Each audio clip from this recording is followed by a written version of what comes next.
What's good, YouTube? We are back with another YouTube video brought to you by the 2GUDCAST. I am here with my good co-host, Mr. 2Good, above me, Timo 2Good. Yeah. How you feeling? I'm not too bad. I'm just, I'm always happy to be here. You know what I'm saying? And we got Statics Wars just below me. How you feeling, Wars? Good, I'm feeling good, excited for this major. Listen, guys, we're gassed. Here. I think the first video, we were gassed for Boston.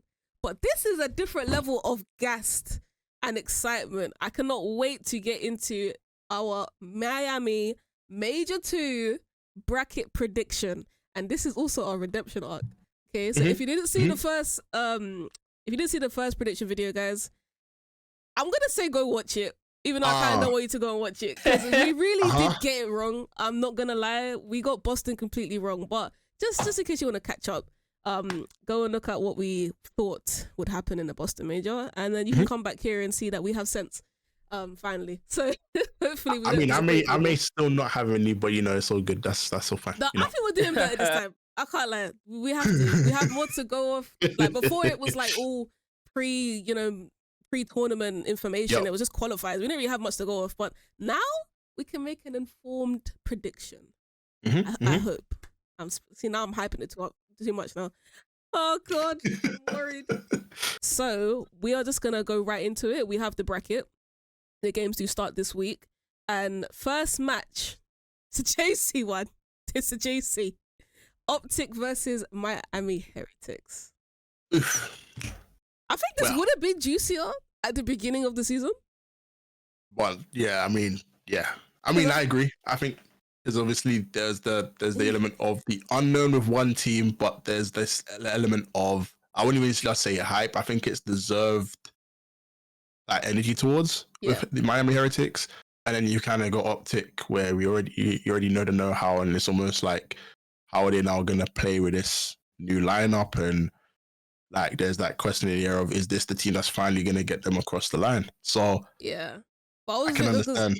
At first, like Miami was like a bit of an underdog. Nobody knew what they were gonna get. They came out like really hot, but like since then, they haven't looked very great. They haven't been. So that's why I'm like, it should have been. This should be a really good match, but I don't really know. Like after the qualifiers, we've had 5 weeks of qualifiers, so now I'm not too confident in Miami. And after tournament right now, which hurts because that's my team. And after this past weekend, boy, all I gotta say is OpTic look like they're, I mean, like they're 7-0. They're undefeated this Major 2 qualifiers. Bruh, they haven't lost the series. From what I can understand, like the reverse sweep potential of this OpTic team has been tested, and it has proven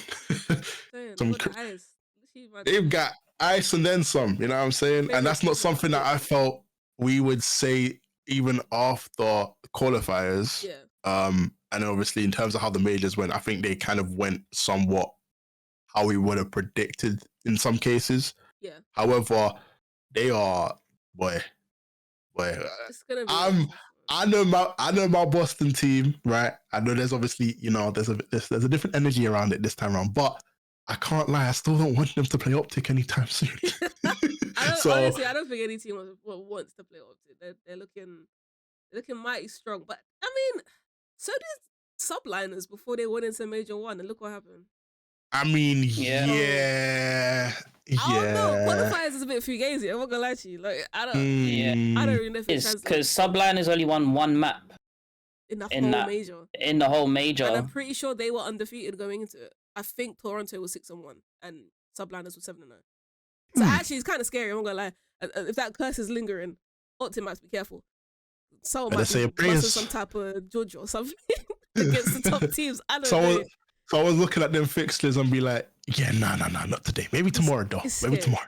But I know what I would think would happen here. Yep. I know. I would think as well. I feel like we won't be on the same page. It might just be like the scoreline that might be slightly different. Yep.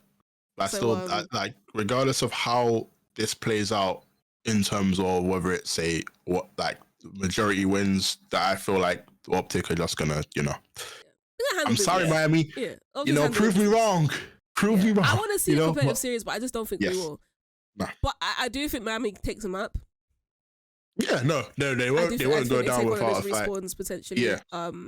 It's just they're a scrappy team. Like even if they're having like issues, they're just if they're playing well on the day, they can easily take a respawn. I don't think it's that. Yes. Like OpTic search looks a lot better right now, so I don't know if they'll get a search over them. But if there's like a Rio hard point, I'm not gonna lie, Heretics could definitely win that. Yeah, it could get real mixy. It could get mixy. I don't know. So yeah, 3-1 OpTic. Yeah, 3-1 OpTic. That's what I'm thinking. So yeah, I think that's a good match to start the major off on. Yeah. Like personally, I think that's a good game to watch. It's the first one. I would agree. Then this is actually one of the juiciest matches with a top team and like a middle of the pack team that I think we're gonna see, because Toronto's been incredible. You know, winners of Major 1. They've proven that, you know, last year, you know, coming second at champs, you know, is now off their shoulders, is behind them. You know, the chip is gone. And they've come back and they won a major. But Vegas has been insane. Like, they've been disgusted. And I'm actually shocked. Like, I don't know if everybody else is shocked that's been watching them, but you know me, I love Attach. And I was rooting for them at the beginning, but I wasn't sure if they would turn it around. They've made hella roster changes. I think they got Geo in recently, and they've just been winning. Like, they went 5-2.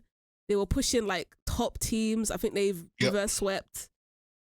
Like, I'm pretty sure they reverse swept Carolina Royal Ravens. Yeah, I think they did. I don't know. This team is like has mad upset potential. Like, I feel like Toronto could lose that series. I feel like they've done it twice. They reverse swept twice in their qualifiers. Yeah, they're just icy. I don't understand. Like, who are they facing? Ultra. It's a big game. I feel. You know, because if you remember how we spoke about Vegas in the last prediction, we were very much, we were under no illusion that they were going to do anything to begin with. Like, in a sense, like they might give a valiant effort, but we'd see someone like a team like Ultra just outperform. Okay. I feel like this is like a similar case of where, and I'm going to keep making reference to Boston, but I feel like this is kind of where Boston were at when they first started. Like, we see the potential, but how are they going to make it work? Yeah. And we've gradually seen, as the qualifiers have gone on from weekend to weekend, how much they've actually grown in that space of time. Yeah. It isn't to say that the teams that they're playing against, so like the Torontos or the OpTics and stuff, or even the Atlanta Phases, aren't capable of, you know, being able to just absolutely roll them over. However, there's a level of bite that I have seen from both Legion, Boston, and the other teams alike that just tell me that it's not going to be as straightforward as these big teams think it's going to be. Yeah, I think it's what they're one of those. Like I said, you know what? I even got it wrong. They didn't even reverse sweep. They just freed them straight up. Ravens.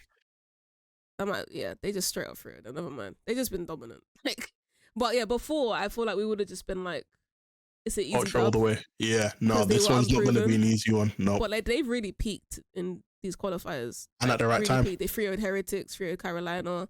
They did lose to LAG. That was a bit of a painful one. They kind of dropped the ball. They should have won that. But they. I mean, it was another team that should have beat LAG potentially. Actually, on that. They lost. They did go up against Ultra and Jan. They lost 3-1, but I don't know. I just feel like they've never really gotten their ass whooped. Like, you don't look at them and think, oh, they just lost badly. It's no. It's always a fight, bro. So, I mean, I'm still They're gonna there go for the scrap. Listen, I'm not doing no wild takes, you know. Maybe one. I got maybe one wild take in here, like in this video in me for this bracket, but it's not starting now. So I'm gonna just go. I know what mine is starting. Taking that. Yeah, I'm not doing no like, oh yeah, I think there's gonna be an upset. I'm not ruining my reputation again. But if Vegas won it, I would not be surprised. I would just be like, raw. Really? They're seriously like coming for the title. I hear that. That would be my opinion. But I think it's I think it will go 3-1 to Ultra. Okay. But it could be I think it'll be 3-1. What about you? Warren? Hey, we got the same result. Toronto Ultra through. Yeah. What would you think? Okay. 3-1, 3-2? 3-0? I think it's gonna be a tight game.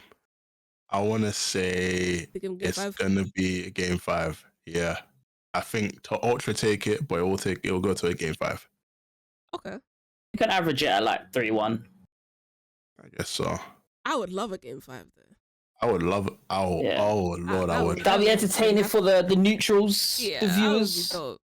Alright, cool. As we go, I prefer my Fridays to start off like that anyway. Game 5, like game 2 5s. banging games. Like, can you imagine? As we go further down, we do have the New York Subliners versus Boston Breach. Timo. Yep. Big game. Do you think your pick of the season can pull off something great right now? Well, based on I'd say recent developments, I actually feel like this Boston team they've arrived at a very good time. And I don't think they're going to get much more of a stern test besides OpTic than New York Subliners. I say that because obviously we know how Major 1 ended, and again, they underperformed. Both teams underperformed, actually.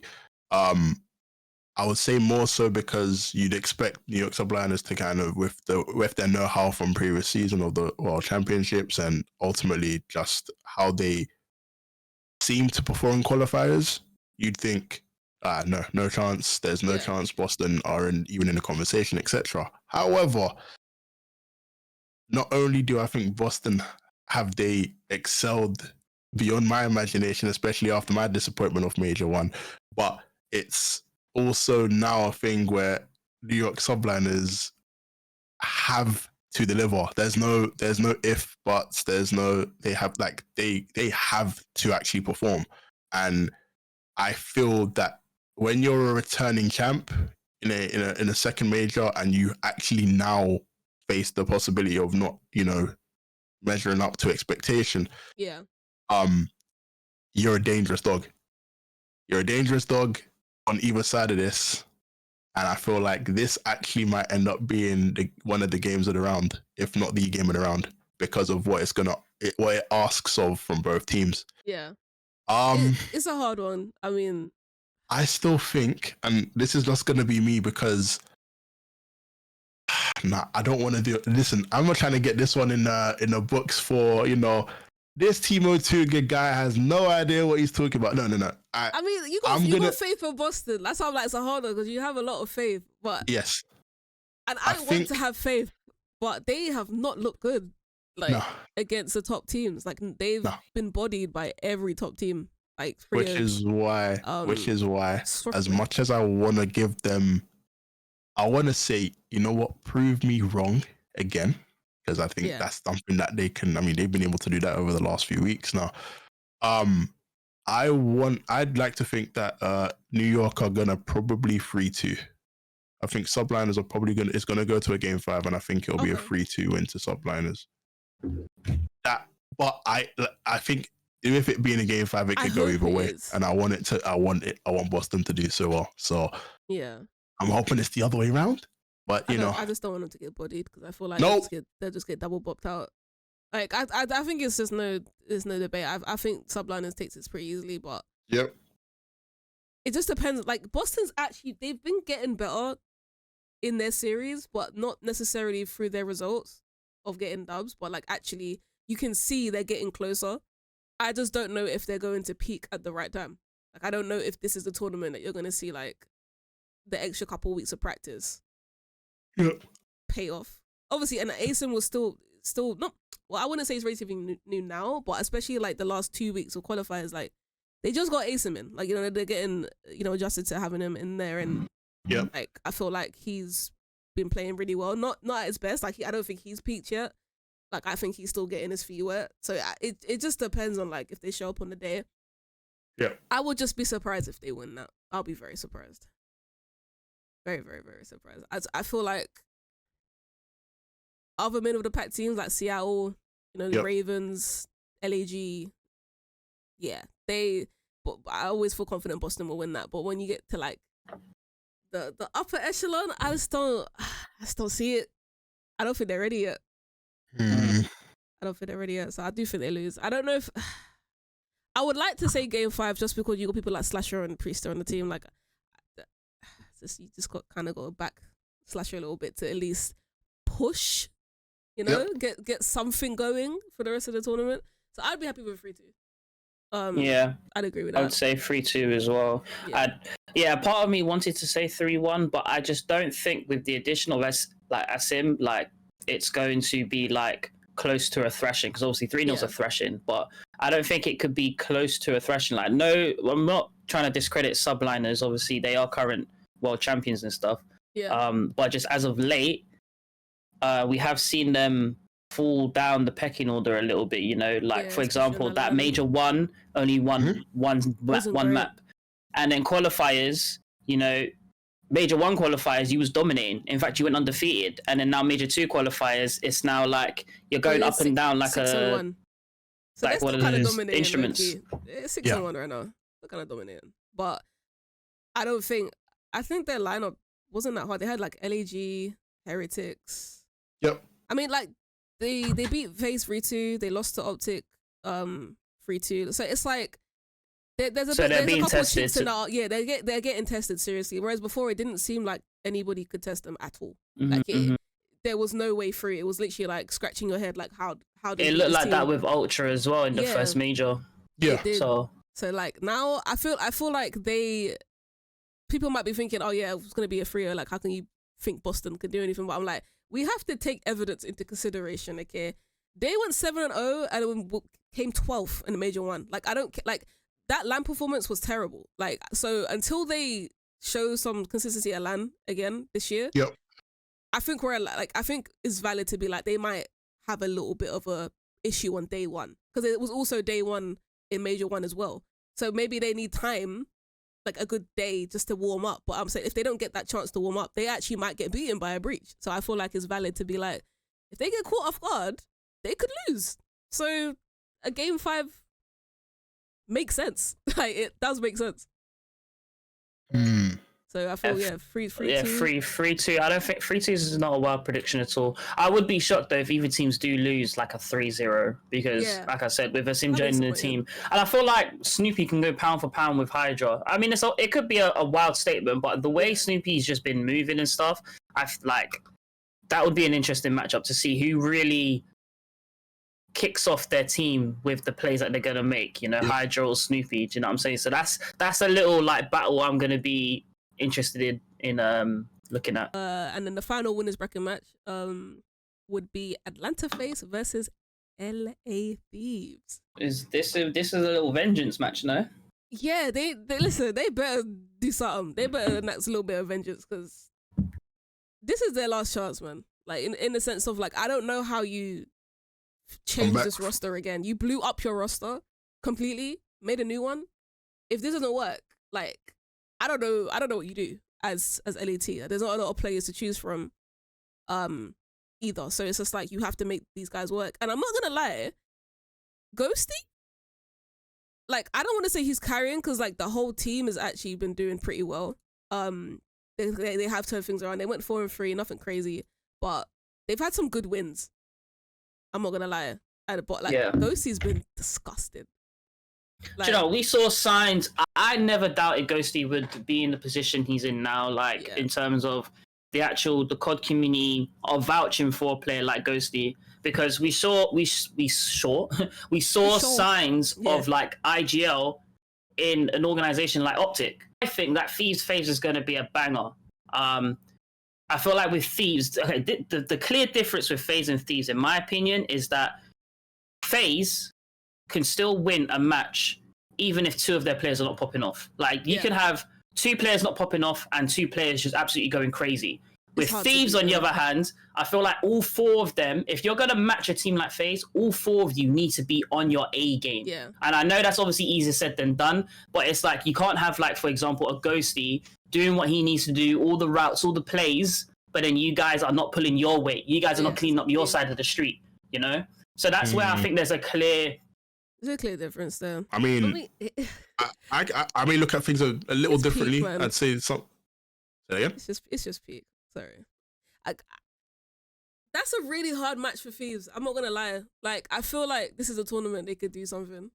I feel to start against Faze, where it's like, it doesn't matter how good Thieves has looked, Faze has just bodied them every time Yeah. Like literally these qualifiers, I'm pretty sure Faze 3 of them, like it wasn't.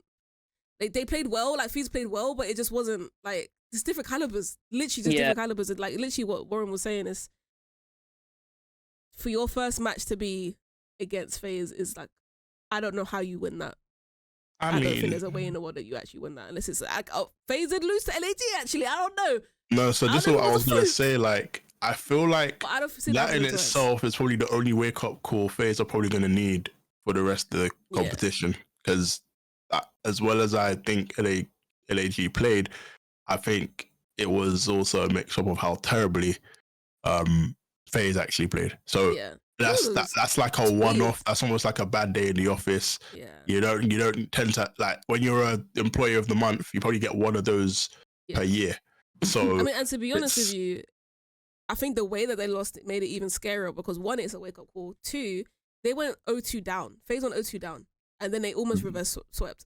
So it was kind of like you definitely started off cold, you heated up, but because you dropped 2 maps and you are going up against a pro team, like it's just hard to like make up for that. But even in that game 5, they could have won. Like it was close. So it's just like I'm pretty sure it went to around 11. So even though it was like a little sign of weakness, at the same time, it just gave them the opportunity to ice up again. Like. You basically give them like just more motivation to go into the major and just not do that. Do you know what I'm saying? So like I just feel like they're going into this even more prepared than they would have before. And I think if this is a Faze and Thieves matchup after Thieves have won like a game or 2, I think it's a different conversation. But because this is like the beginning of the major, and Faze don't really start off slow in majors. They usually just quick like to 3-0, 3-1. Like they just handle teams like it's nothing. So I don't think this is going to be close in terms of scoreline, but I do think the actual individual games will be close. Like I don't think the hard points are going to be blowouts. I don't think the controls are going to be blowouts. Like I feel like Thieves are going to put up a very, very good fight. I just don't think it's going to reflect in the scoreline. Like I can see this easily being a 3-0.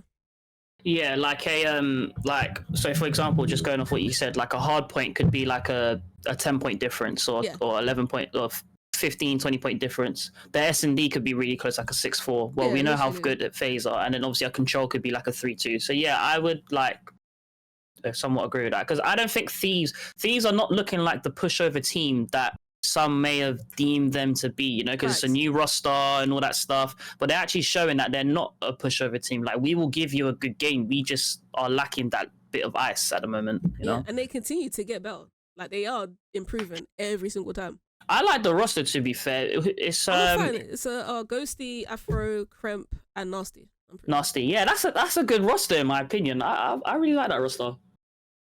They play well. Huge potential well too. I'm not gonna lie. I didn't mention his name before, but he's playing. They're actually playing well. I'm not gonna lie. Like the other 3 are playing good, and then Ghosty's playing incredibly. Like that's just what it kind of reminds me of. Like when Illy was still in Seattle. Like everybody else, well, when they were winning games, everybody looked okay or good, and then Illy looked incredible. It's like Ghosty looks like he could be on a top 4 team right now, and then the rest of you are just playing good enough to where like it's meshing well. So like if that goes from now it's Nasty's popping off or it's Afro popping off, you know what I'm saying, or it's Kremp actually playing out of his mind, then it can get scary for other teams. But I don't think I've seen like that stardom yet from any of the other players at the moment.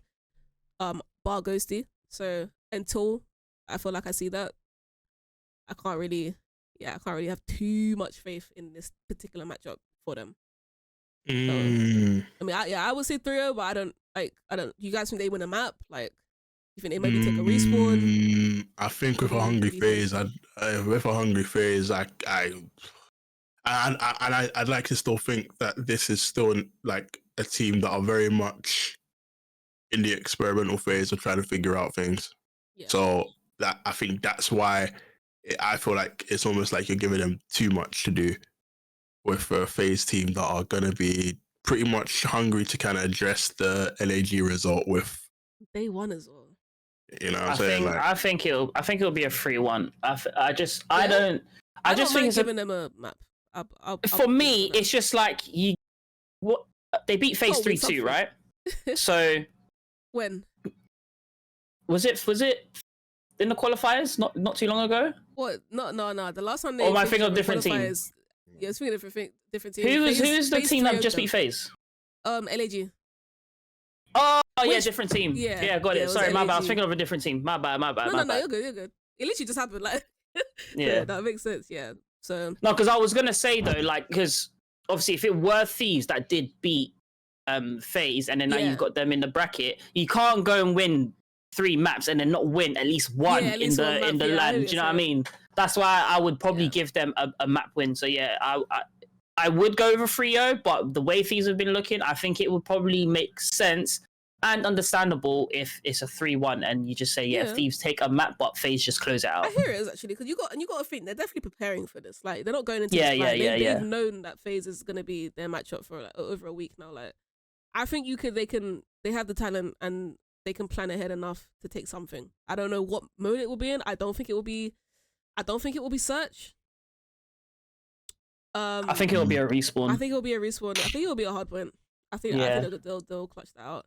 But I think if that happens, I think Ghosty will end up having a mad hard point game. Like, whichever one they win, I just feel like it's going to be a bit of an exit. What's the word? X factor. Yeah. Right. So that's our winners side laid out. We're gonna jump to the loser side and see the results of what we've picked. So because we have Heretics losing to OpTic, we're gonna have a Heretics versus Carolina Royal Ravens elimination round 1 matchup. Now that's gonna be feisty. That is gonna be interesting to say the least, because muy interesante. I think look, Royal Ravens are in familiar ground. Huh? Is that French or Spanish? No, Spanish. It's literally all I know. What? Only like 5 words. Nah, you good. I think Royal Ravens being in familiar territory at that point is of no hindrance to them. Yeah. I don't know how prepared Miami Heretics are going to be when they drop into that bracket. Well, I say when. That anything can happen, but I would like to say when. That's kind of gonna be for me where that is probably won or lost. I think that element of preparation to now play a team that you already know are comfortable and have obviously excelled in various points when playing in that bracket, how well they can perform. Yeah. So I think Carolina Ravens are gonna win. I don't think it's gonna be a sweep. I think it'll close game. I'd say Heretics take a map. They might even take 2. I like the idea of game 5s. I'm sorry. Yeah, I think it'll be a 3-2. I think it'll be a 3-2 to Ravens. I just think the Ravens will see it out. That's my opinion on that one. That definitely has a map 5 written all over. Yeah, I actually agree. The last time that they did play, I believe it was I think it was a 3-2 to Heretics. 3-2 or 3-1. Yeah. But it's weird because like it doesn't really bother me when it comes to Ravens. Like in a qualifying match, like I know Clace has been in his head a lot recently, just about the way that he's specifically performing. But then on the other side of it, you've got Gwyn, who is literally, in some ways, I don't want to say carrying the team, but like Gwyn is playing so well in the worst circumstances that I'm like, if somebody picks it up, like if Clayster just has a bit of a confidence match, yeah, I can't lie, I feel like they'd 100% win that, like 100%. Like, and last time, I'm pretty sure I said the Clayster we trust, and I still didn't go with Ravens, and then they won the match. So like at this point, I can't go against Ravens. I even though it's against my pick of the season. I'll be real, like Heretics, I'm kind of just watching them from afar because I'm like, I don't know what you need. Like I generally don't know what Miami needs to sort themselves out. Like they're just so up and down. 1 minute they look amazing, then they look terrible. Like just non-competitive. So I'm just like, I can't even have faith that you're gonna do much, especially after probably losing to OpTic. It's the same scenario as before. They lost in winners, dropped down, lost again. Like it's just losers.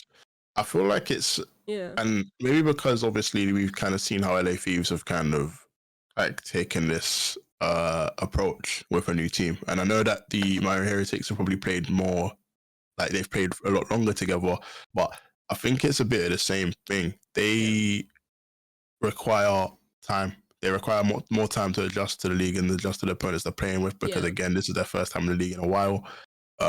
Just like LA Thieves have just put a new team together, and they're going to take time to gel and then understand how they need to play against the bigger teams, and also how to kind of give a good account for the org. So I think they're kind of in the same boat in a sense. So I don't expect them to, like, there might be moments in games where they wow us, but from a results perspective, I don't expect anything significant.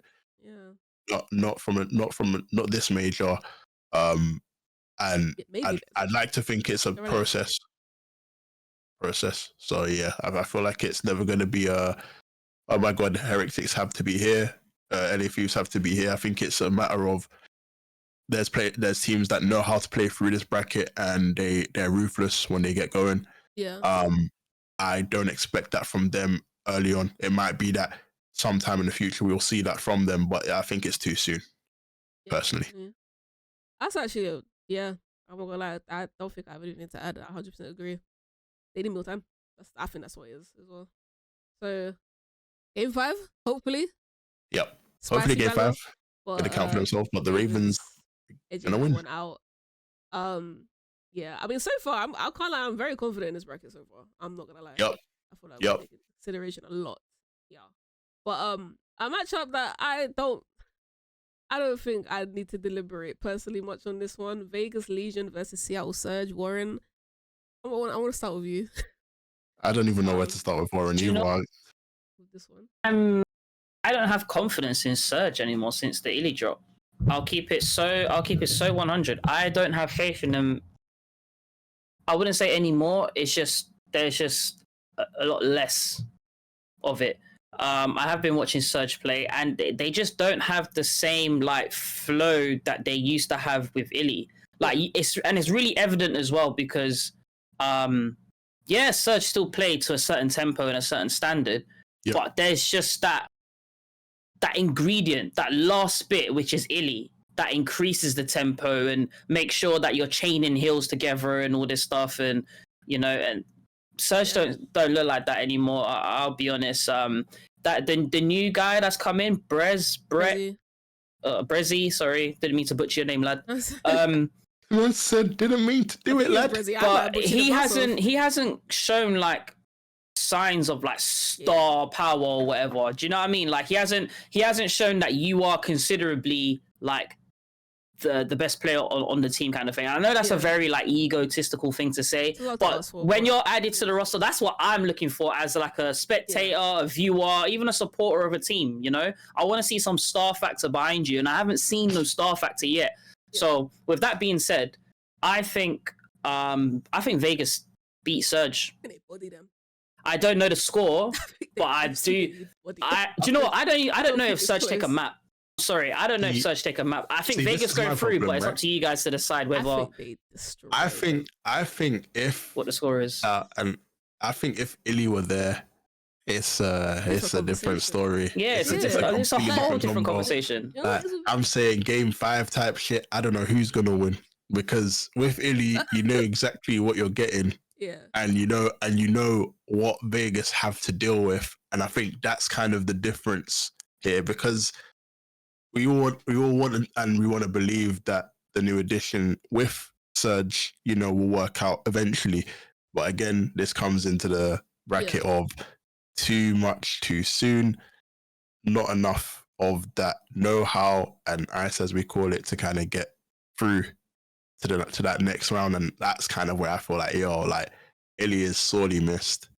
And I think Vegas Legion are just, they clearly have a trajectory in which is only going upwards. So I can't. The minute Illy got put on that bench, that team was finished. Because you can't go into a season where there's so many question marks around you, and Illy is literally the main reason why people are like, you know what? They could do something this year. They could do something, yeah, exactly. Yeah. So you lose the reason you said that. So going into the season, like, no one had faith in RCs. People have been throwing dirt on Huke's name for so long. a lot of it unwarranted, but again, it's slowly becoming slightly warranted.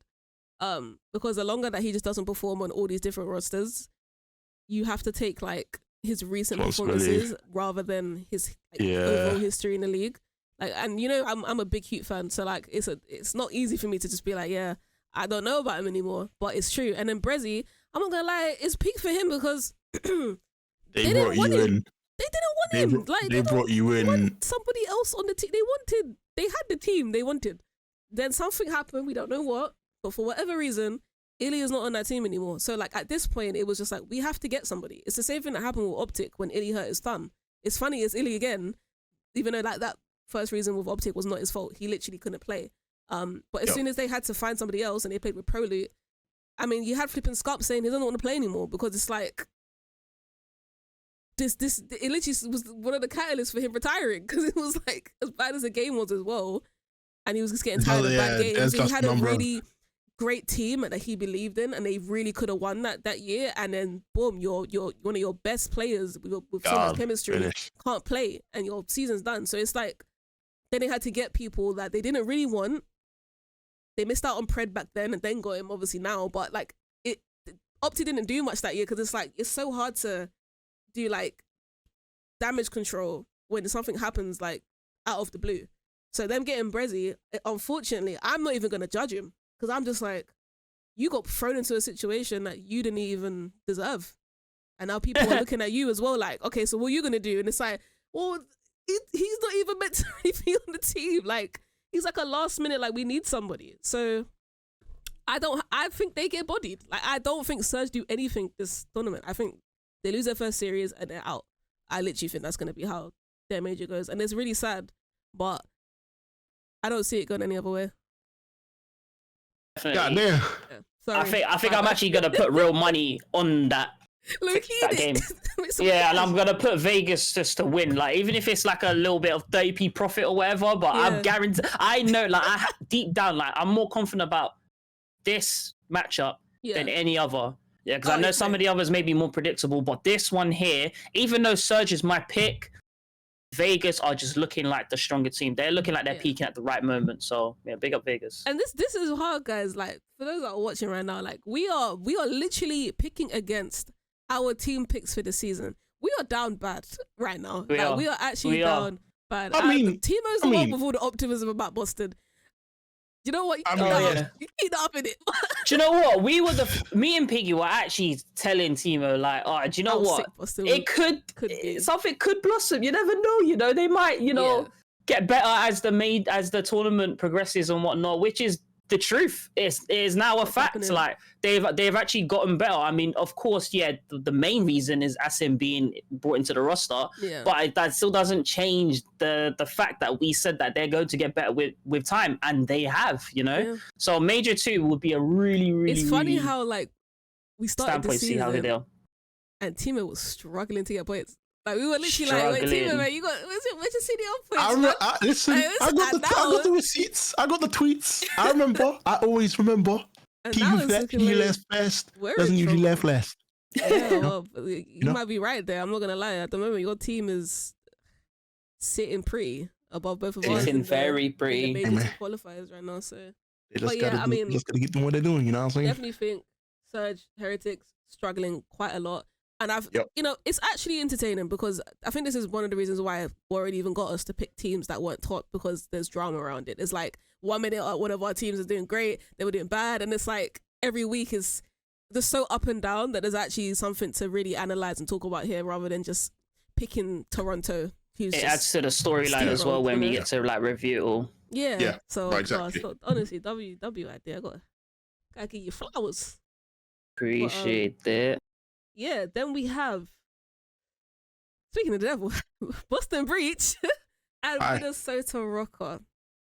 Okay, well, what do you think, Timo? I'm not gonna project here because I Minnesota, they're they're doing their thing here and there, maybe not so much as the other teams in the competition. However, there ain't no way.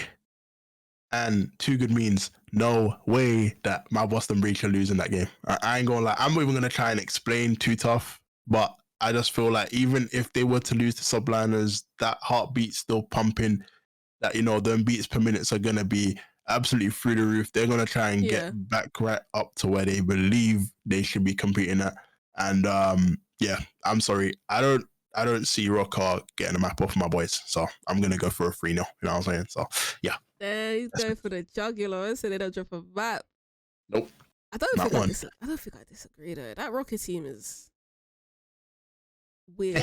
Like Rokkr without attach in my head is like, I don't really know, man.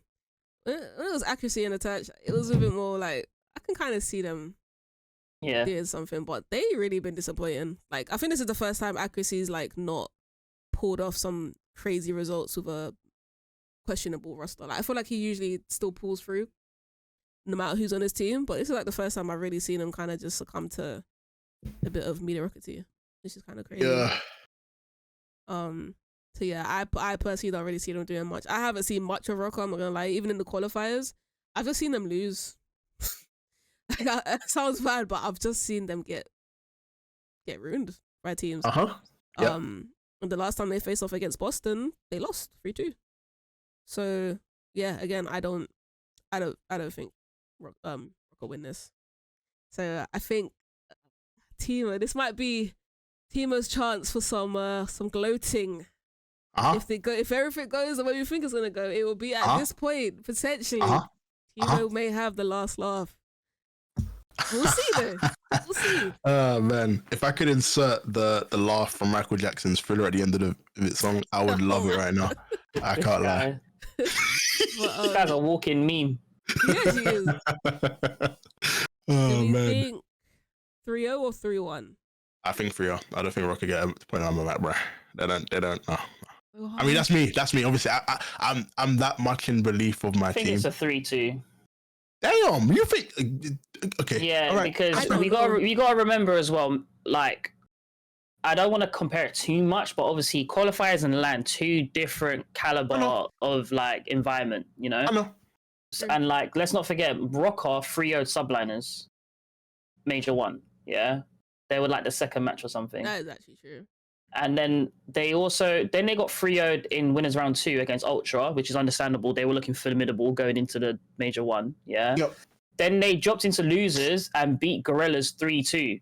Now I'm just gonna stop it there for a minute. So that's like what 6 maps that they won out of a possible 9 or whatever it may be. Obviously they got 3-0 to Ultra. Yeah. So it goes to show that they are at LAN. They are somewhat a formidable squad, you know. Yeah. Obviously they crashed out to OpTic Texas, but by that OpTic Texas was picking up form until Faze dropped, and obviously Piggy doesn't like the Faze get to finals, elimination finals. No, they get to winners finals, lose, drop to elimination, get one more game and squeeze another one in, and then they go championship and lose, which is bro. Bottle jobs. Yeah, it's bottle jobs for real. But we're not talking about fees right now. But yeah, no, Rokkr, I that's why I think it's 3-2. I still think Boston, I don't think Boston are a better team than Rokkr. I think they edge it, but I don't think they're better than. Maybe on paper, roster-wise, yeah, you could say, right, yeah, Priest is better than accuracy here. And of course, you can compare players and stuff. But I think as a team, I just think Boston edge it a bit more. And I'm going off... LAN does play a part as well. Major 1, yeah. I feel like that Boston team does get better on LAN. But then I also think accuracy, specifically, and Awakening, also get better. You gotta remember, guys, if you get 3-0'd, yeah, that's almost as saying you lot didn't even turn up. Like, did you not even play? Like, no, I'm gonna sit in the middle. I'm gonna say 3-1. I feel like that's like a safe, you know, because you're both on two extremes, isn't it? Like almost two extremes. So no, I still think Boston will edge the win for the. But you're saying it will be close, and then it'll be close. Yeah, I think it will be very close. I'm like, you know what? Just do a little humble. I honestly don't know. That's why I haven't really commented. This is one of those matchups, so I'm just like, I don't want to disrespect Rokkr because I haven't watched them closely enough. So, but I do think Breach win that pretty easily. So okay. So far, I feel like it's good. I'm feeling nice about this one. Right, and then elimination round 1, the last match would be LA Thieves versus LAG. Well, we talk about. I think one of the bottom teams. The Battle of LA is going to be won solely on who wants it more at that time. I feel like because of the route LA are gonna be taking initially to even get into the elimination bracket, it depends how they perform in those first sets of games. So I feel like if it is a close game or if it goes to a game 5 and they lose and it's a close contest and you can see that they've played their hearts out, they're gonna destroy, or at least they're gonna come in feeling hot, and it's gonna be a close game with the LA Guerrillas. I do still feel like LA Guerrillas have more about them to win the game, though. I think considering how they've performed against Faze, they've seen something they probably didn't know they were able to do. I think that might have a very bad effect on them. I think that might give them false confidence. You think? Yeah. Because I don't know what you learned from that Faze matchup that's going to help you against LA Thieves.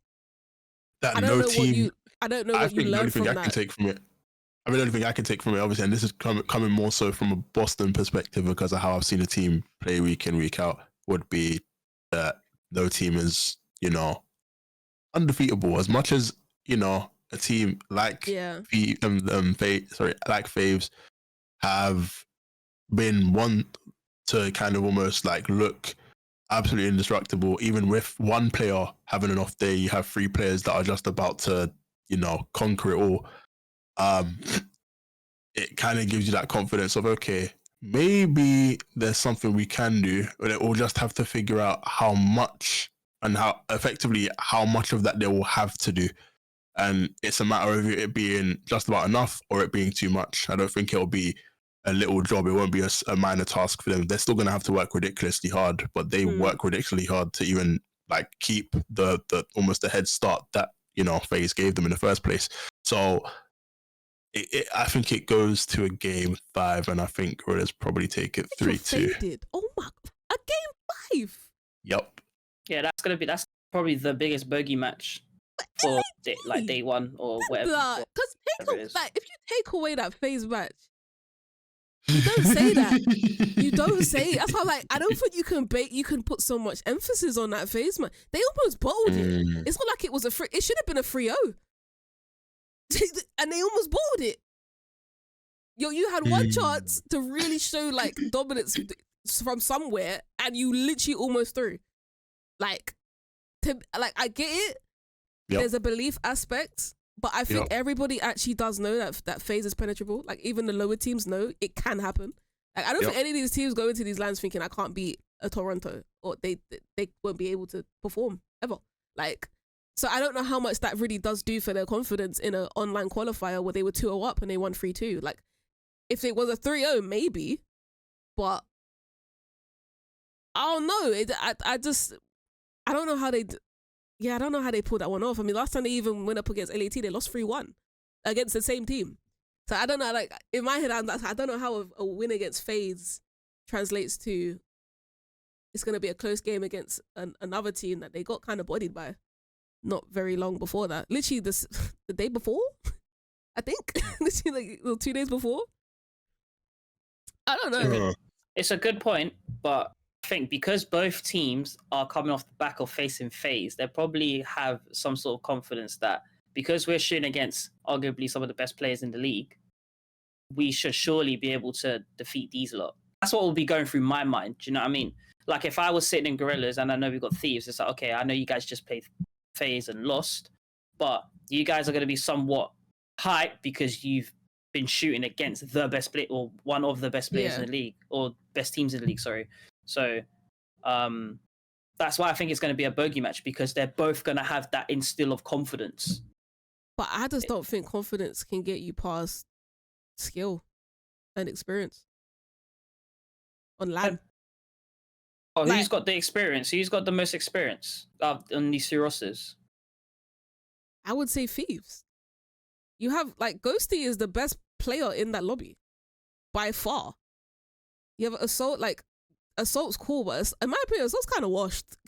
Like, I'm not gonna lie, he will not be the expert factor to that team. I mean, if it would require like these newbies to be like on sensu beans for the whole series, like Eastriel and Faye would just have to like somehow fusion and become like flipping Gotenks or some shit, like something crazy. Like it'd have to be something so wow. Like you've come to LAN and you have. So just you think them beating Faze in the qualifiers was a fluke? I kind of do. I'm not gonna lie. I don't think it was like very telling of anything. I don't think anyone walked away from that thinking, "Oh yeah, Guerrillas is to look out for." You had a shit 5 weeks. Like a day against a top team that came out flat with 0-2 down and almost beat you 3-2, almost reverse swept you, is not a good takeaway in my opinion. It's not. That's how you get lax. Thinking that was like some impressive thing. I don't know. I don't know about that one. Maybe if they had another good result against another team, but they've lost against top teams, they lost against middle of the pack teams, and they've lost against other bottom teams that are literally right there with them.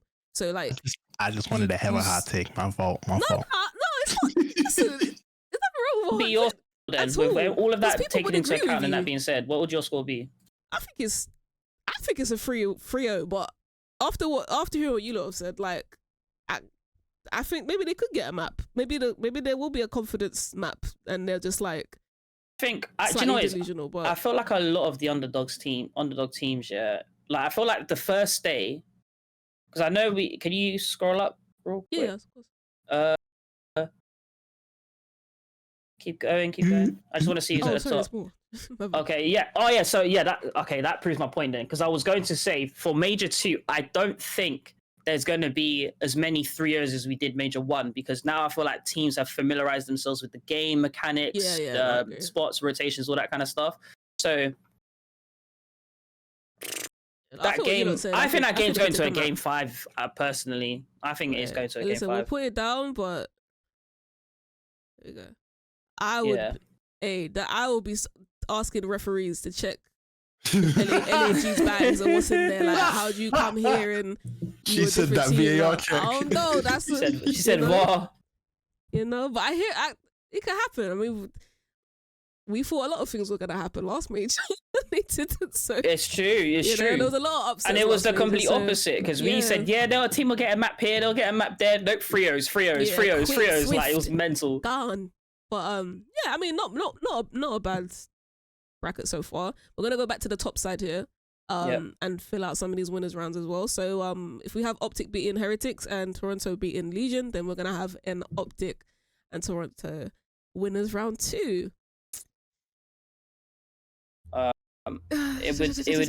It would be strange for that not to go to a map 5, but I think Ultra might edge it. I hate this. I think Ultra might edge it purely because like Ultra just looked the more like clean, the most most cohesive team. I could say they're the most cohesive team in the league at the moment. They hit the ground running from like qualifiers to Major 1 to Major 2 qualifiers. So I think they edge it. It's just a matter of, does OpTic make it close where it looks like they could have taken it from them, or do Ultra just like see it out? That's what I'm trying to figure out. And OpTic prefixing search. Mm-hmm. I don't think it's close. Boy, OpTic now. Nope. Probably game 5. I agree. And if it goes to a game 5, I think they might win that. OpTic search looks weird. Like, it looks so good, it's weird. The way they fixed that was insane. Like, literally, they were relying on control, which was still like shaky for them, and respawns, which Toronto is good at. Toronto's actually good at everything. So like, if you have a particular game mode that you're not good at, which was their search, and it's both 2 and 5, you're probably gonna lose that series. But since they turned it around, I'm pretty sure the main reason they even beat Subliners was their search just looked incredible. Like, they literally went to a game 5, they beat them. It was literally on the back of their search. They beat Toronto last time they played on the back of their search. They're winning 2 and 5. So like, I don't know. Now it's a bit of a, like, they have to get 3-1 or 3-0'd. But if they don't, I think OpTic take it. If that goes to game 5, I think OpTic win. But they just have to get it there. That's the only issue.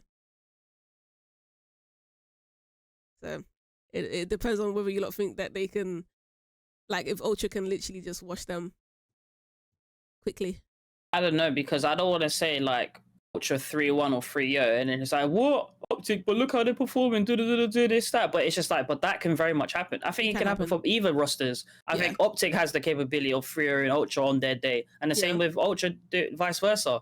It's a matchup like that is too unpredictable, because it's like we're not seeing OpTic like I said, where their cohesiveness is at an all-time best right now. Do you know what I mean? Like, they've still got a couple things to, work on and whatnot, blah, blah, blah. But those things that they're working on, they can still look like a formidable team, which makes it so hard to judge this game, because I'm actually understanding OpTic's game. It's like, you guys can still have shit to work on, excuse the language, but you just look incredible still. Most teams, when they're working on stuff, you can tell that they're working on stuff. You can just tell by the way they're playing, the plays, the comms.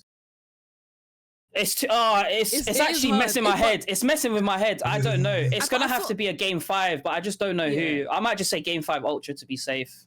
Yeah, I mean, game 5 Ultra. Team up tiebreaker? No. Because I say game 5 OpTic. So. Huh? Yeah, I'm gonna go with you on this one. I think OpTic game 5. I just think, like, bro, I'm sorry, but what I've been able to see over the last 2-3 weeks, maybe even just not even last month, has just been like, I know Warren likes to use the term flow state, and I think this is as close to a flow state as I've seen OpTic play in a very long time. And I don't think that's gonna be just something that is here and there. I think this is now the time where you're like, cool. We've got an opportunity here, because they would actually believe if they can beat Toronto, they'll win the whole thing. I generally believe they have that belief in them now. And they have to do it on Lando, yeah. It's more, it's like if they take that. I think so. I think so. No, I like that. It is hard, but I personally don't think it would be a Fugazi like scoreline if it was a 3-1 or 3-0 Ultra. Like, as Warren said, some people might think that's mad, but Ultra's a very streaky team. If they come out hot, win game 1, that can rattle OpTic, Like, we've seen it. Like, OpTic don't always bounce back in game 2. Sometimes, even if it is a preferred map or mode for them. So, like, I can see Ultra just steamrolling, and it's not like OpTic played bad. It's just like Toronto were just on form in that match. Yeah. But the longer it goes on, that's the only reason why I lean towards OpTic in a game 5, because the longer it goes on, I feel like OpTic can take maps off them in the long run. But they can very easily blink and the series is over. And they're like, oh shit, we didn't even have time. Like, kind of thing. So I think it would have been very fair for like a 3-0 Ultra. That's why, as you said, it's just a weird matchup with two formidable people. Like, it's not easy to call it. But as you can see, where my allegiance lies, it's in the green. I'm just choosing different colours. Wait, hold on a minute. Wait, what do I even? If it's not Boston, I would merge. Would I not technically be? What's Heretics? Orange? But I don't even have them getting that far. I don't know. Let me just for difference in colours. Let's do that. Oh, dead. All right, cool. Well, 3-2. Just about have OpTic edge in it, but again, Ultra so easily win that. Another banger. New York Subliners. This one's a bit more. I think this one's not tough. It's not tough, but it's tough. It's tough. I think it's tough because of what I want. Like, it's because I know what Faze can do. Yeah. But I know what Subliners have done, and I know that obviously they've got. I don't know, man. This is tough. It's not easy. I'm just gonna cop out. Personally. I'm gonna say Faze win, bro. Do you know what it is? I was gonna say Subliners, and then I remembered the form Faze was on in qualifiers. Now we all know, even the players know themselves, that the whole having form in qualifiers doesn't equate to how you play on LAN. Because I've even heard players say that as well. Like, you can pop off in qualifiers, but then when it comes to LAN, you just get shit on. Do you know what I mean? Yeah. But the way Faze have been in the qualifiers, like the way they've just been sweeping teams. I'm not saying they will sweep Subliners, but I feel like with the addition of Draza, they're kind of getting used to the chemistry. Like, they understand how each other play. Obviously, the Celia, Mabizi, Sim been playing with each other for years, so obviously they know each other's play styles. But with the addition of Draza, it could change up the chemistry a little bit. And obviously, correct me if I'm wrong, but Draza is a Slayer AR. Yep. Of some kind. So to me, faster paced. So to me, it's like you've got a Slayer like Drazah who's got an absolute ego, completely grinds out the game, and then you've got a Cellium there as well who's just Cellium. I don't even need to go into details about Cellium. Everyone knows about MC. But yeah, so just comparing that with what they've done in qualifiers, a part of me wants to say these lot could probably sweep Subliners. Yeah. But then another part of me, like what Timo has just said, knows what Subliners could do, which actually edged my final decision, because I think Faze might get knocked to losers, and I'm still, even as I'm thinking about it and talking about it, I believe it more. I don't even have conclusive reasons as to why I think Subliners can do it, but it can just go both ways. Now, obviously, it would make sense that obviously Faze, with the form that they've been in qualifiers, they could progress, but that don't really mean anything. Like, I've watched Major 1, I predicted... Well, I was with you lot when we predicted the matches for Major 1, and when we were there, I was like, oh my gosh, 3-0 there, 3-0 there, 3-0 there. So I'm gonna go with something different here. Yeah. And I think Subliners knock Faze to losers. It'll be a good match, but I think they'll knock Faze to losers. I'm not convinced. I feel like the Subliners need a losers run. I don't think Faze lose here. I think Subliners... I'm not gonna lie. Say My again? team's a full-on cop-out, and I don't care. Until I see something on land from Subliners, I'll give a damn. I'm taking Faze. After, I don't care if it's a one-off or they had a bad tournament. Until I see them be a top team on land this year, I'm taking 3 of the top 4, which would be OpTic, Toronto, or flipping Faze. And it is a cop-out reason. It is. Because let's be real. One of the players was Controller Player of the Year. Let's not forget. Hydra's incredible. You have Kismet. I'm not forgetting who's on that roster. Sib's also been playing very, very well recently. I'm not forgetting. But if we're looking at who seems to have more chinks in their armor right now, it is Subliners. Before, I think it was OpTic in Major 1. They were like the weakest of the top 4. Now, I think it's completely changed. I think Subliners throughout the qualifiers and obviously last Major have just looked like they are very, very beatable by not just the top 4 teams. They've been beaten by middle of the pack teams over the past couple of weeks. Like, they got shit to figure out. I don't know what's been going on, but they got stuff to figure out. I'm not saying they can't win it. I'm just saying I have nothing to base it off from what I've seen yet. It would purely be me just knowing what they are capable of. But I think I don't want to go too much on wishful thinking on this one. I think I did a lot of that in the last bracket. Yeah. And I was just like, I believe, because I know, but it's like, what do I know? What do I know now? What do I know? What did I know before? Yeah. I'm just going to go with, you know what? I didn't know nothing before, so I'm going to go with what I just said now. Something so weird in the air. Like, I just think that Faze will show formidable form in qualifiers and then capitulate at land. That's what I think. And it's such a bold statement to say that about Faze, but I just feel like land tournaments, there's always some weird stuff going on. A team drops into losers where they shouldn't have been losers. Warren, you know your team, because look how many times Faze has actually, doesn't matter who's in winners round 2, Faze has lost that, dropped to losers, and then gone back. Like, look how many times this has happened. They've actually lost a game they should have won. I think putting Faze in losers is a cheat. It's a cheat code. It's a cheat code. It's actually gamesmanship. If you allow Faze to go in losers bracket, you're done, because they don't normally have the opportunity to have that many games, which is why I think it's part of the reason why they lose towards the latter stage of the tournament, because they don't actually have that much match Everyone else has gameplay in been them. Playing every single day, multiple matches, and they've just been sitting there. I see what you're saying, yeah. Damn, so what are we doing? Like, we got to conclusion. I'm going Faze. I'm going free. Can we not just put like a 2-2? I'm going 3-2 Faze, bro. Can we just leave it like that? Do you know what? Alright, do you know what? For the sake of the bracket, I think we should put Faze 3-2. But between us, I think Subliners put Faze in losers. If Subliners win that, I will be the first to point out that you are the one that called it. I'll be the first to point out. Thank you. Yep, that Twitter account gonna be hot. All right, fair enough. Very nice tournament. I'm so excited. Yeah. If it actually goes this way, we're gonna get very sexy matches. Spoiled. All right, cool. So dropping down to elimination round 2 will be Royal Ravens versus Vegas Legion. That's gonna be a good game. I think it'll be a really good one. That's gonna be a good game. Oh, that's also another tough game. That's another like tough game. I don't under both of your belts. You're warm. You're in day 2. Like, you're ready. Do you know what I'm saying? The world is your oyster. You want to make this loser bracket run. So I think. Do you know what? Yeah. Just if I'm going to give my take on this real quick, just looking at our elimination round 1, I'm going to give it to Vegas because, I'll give it to Vegas on this one. I agree. Don't disagree at all. Yep.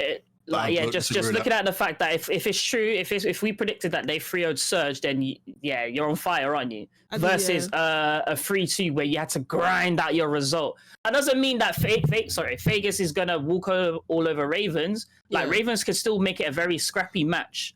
But I think that's a 3-1. There's something about Vegas. They've got like this energy that's contagious about them. I think it might even go to a game 5.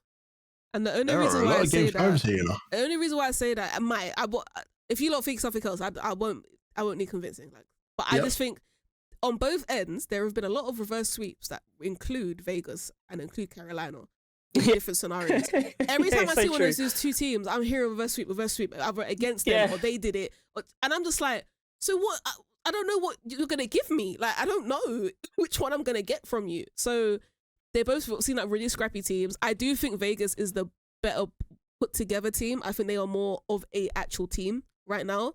In terms of their teamwork. I think Ravens have like moments of greatness, but it comes from a pop-off moment from like a Claystar dropping a crazy 2-piece or Gwyn just not dying. Like, or TJ having his monster performance. It was like, it's individual players that will just pop off and then it will work. Whereas I think Vegas is always as a collective. And that's, for me, there's more trust in a team that can do that together rather than relying on like 1 or 2 people randomly to do something crazy.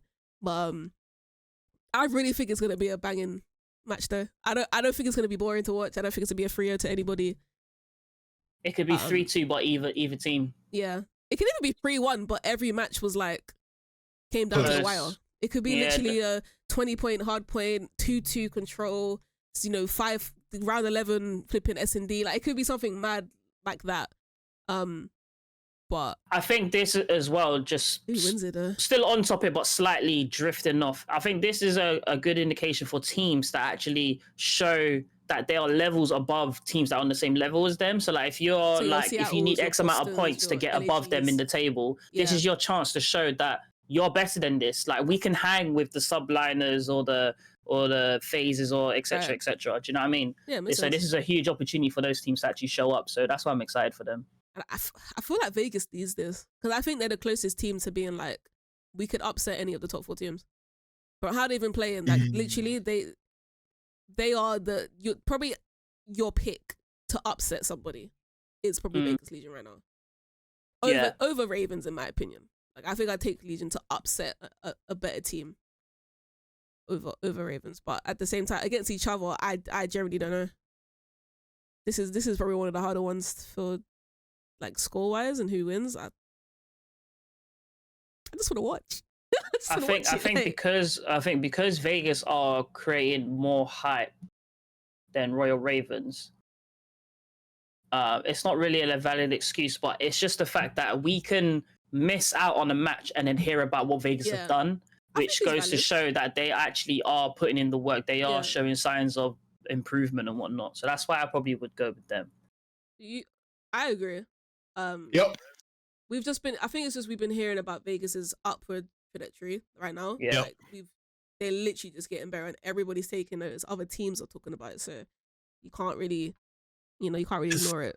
But I think this is why, like, if you were to go for like the 3-2, it's kind of a similar scenario of like the 2-2 between Subliners and Faze. Like, you've got 2 teams that are very much in a very similar spot, and on another day they can beat one another. So I think it generally just it's hard. It is hard. If Claystar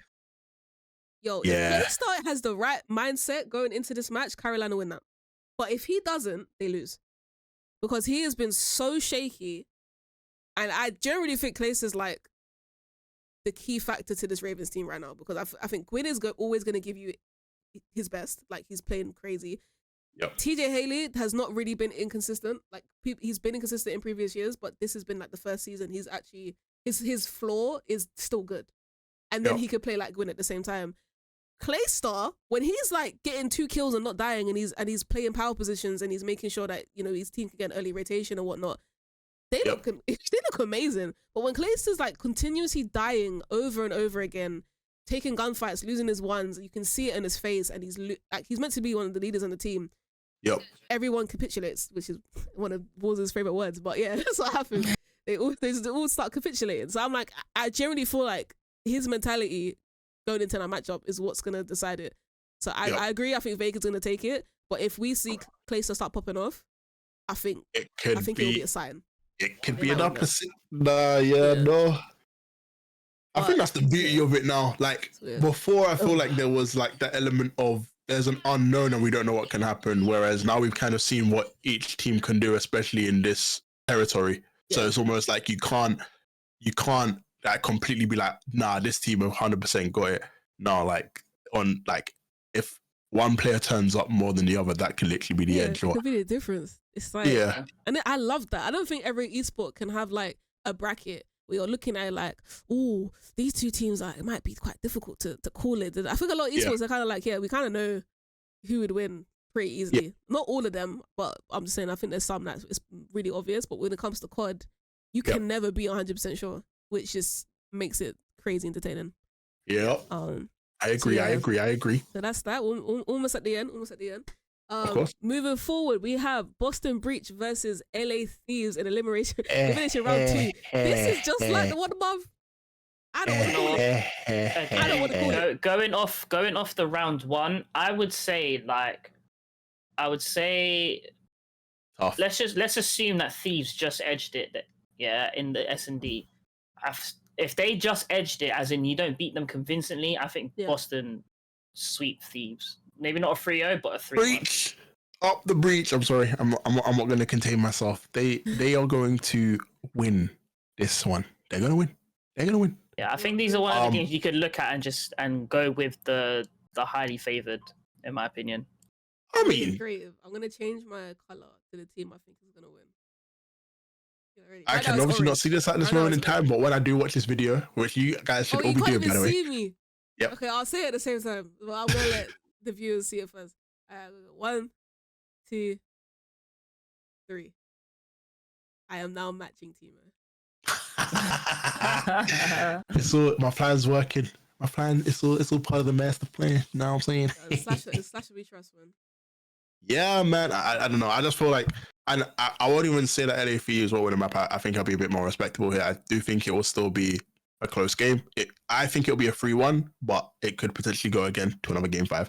However, I still think that Boston just have shown me more than LA have been able to show me in that space of time. So I think, unfortunately, this might be that step too far. I mean, I can be proved wrong, but I think that'll be that step too far for the boys at Thieves. So I'm gonna go 3-1. What do you think, Lauren? Let me go back to it. 3-1. I think lucky to get a map even. Definitely.